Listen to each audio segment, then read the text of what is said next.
Welcome back. Professor Joyce, Economics 1001, Chapter 9. And this chapter is an extension of Chapter 3. We're going to do international trade using supply and demand curves, using now our knowledge of consumer surplus and producer surplus to figure out when trade hurts, when it helps, why countries have tariffs, and why they don't. So again, I think it's a really exciting chapter because it's relevant to our trade situation with China and our other neighbors and some of the tensions that exist for countries when they are trading. So let's, without too much talk, let's get going here. All 10 questions are going to come from this one diagram. Yes, it is a beautiful diagram. I love it. Clearly you're going to see something like this on the exam, so let's really make sure you're comfortable with this because it's a really useful diagram.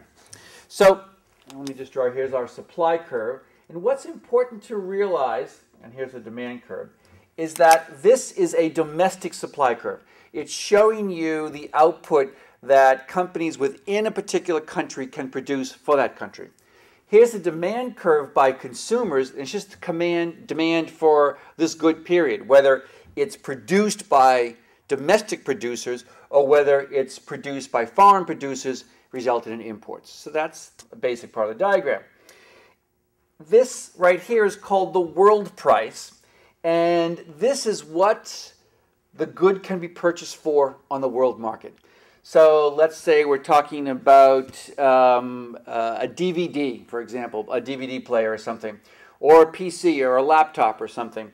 Then this is the world price of laptops right here. Here is the domestic supply curve, the United States supply curve for laptops. And here is the demand curve for laptops, just to keep the example going.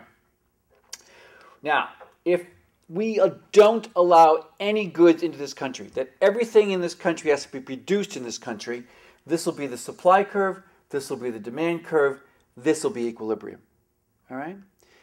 Now, once you open the country to trade, then basically you're saying this is no longer the price, $40, that's available to consumers. There's a world price. And the world price is going to knock it all the way down to 20 or 2,000, whatever you want, for this particular laptop. All right? And that's going to change everything. So let's go through this in some detail.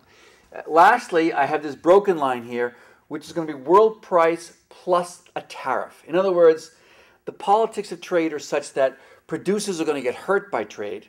They're going to lobby the government for a tariff to protect them from the foreign imports. The tariff is going to serve like a tax, raise the world price by the amount of the tax, and that's going to have impacts on supply, demand, and surplus. So let's walk through it. It says, refer to figure 9.7, so we're going to refer to the entire time. Without trade, consumer surplus is. So without trade, no trade, that's what you're looking at. That triangle right here, here's the domestic demand, there's the supply.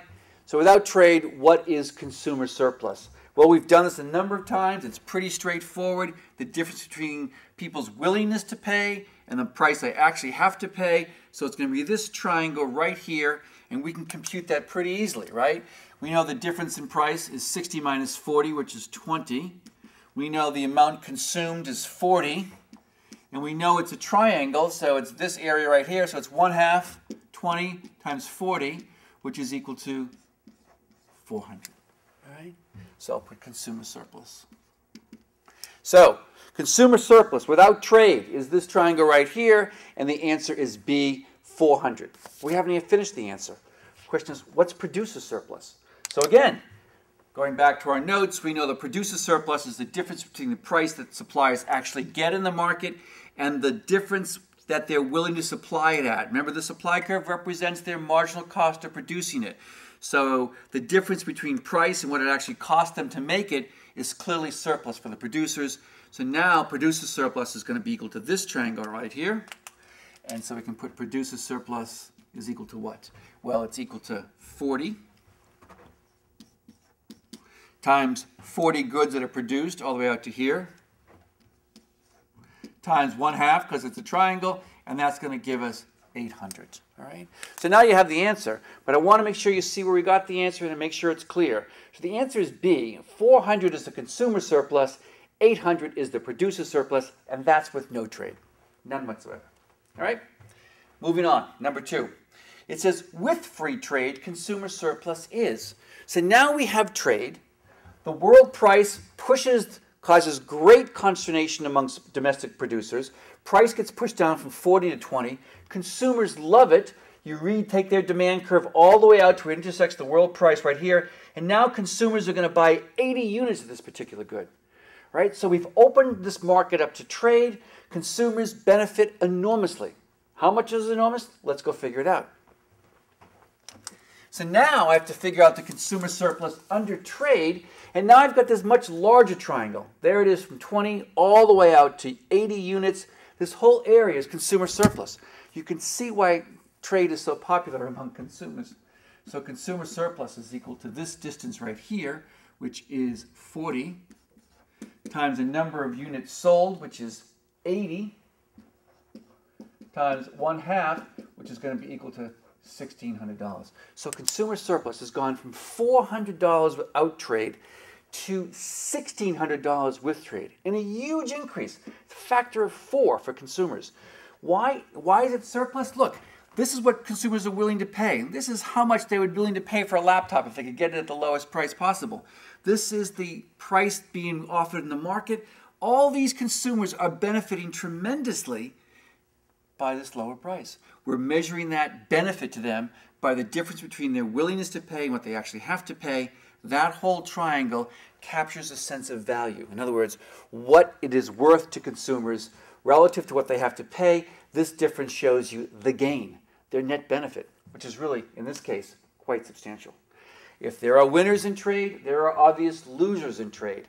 And in this case, because imports are going to affect the domestic producers, they're going to get hurt. So now we have to figure out the producer surplus after trade is open. So let's put down producer surplus.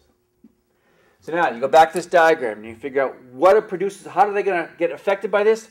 If the price falls to $20, domestic production is going to fall all the way to 20 units. Okay? It was originally at 40 units without trade. With trade, producers produce up to here. Remember, if producers produce any more than that, their costs are greater than the world price of $20. They can't sell anything at above $20 because the competition is so great from the outside, from these foreign producers, that they're going to have to charge $20. They will stop producing or stop supplying after $20 and 20 units. So the triangle for producer surplus is 20 times 20 times 1/2, and that's going to be equal to 200. Okay? So producers have taken a real beating. We said their surplus was 800 prior to this. It's now fallen to 200. So you can see why trade will cause industries or trade groups to form and lobby their congressmen to get some relief from this trade, because foreign competition can be devastating to a domestic industry, and yet it is quite beneficial to consumers. All right.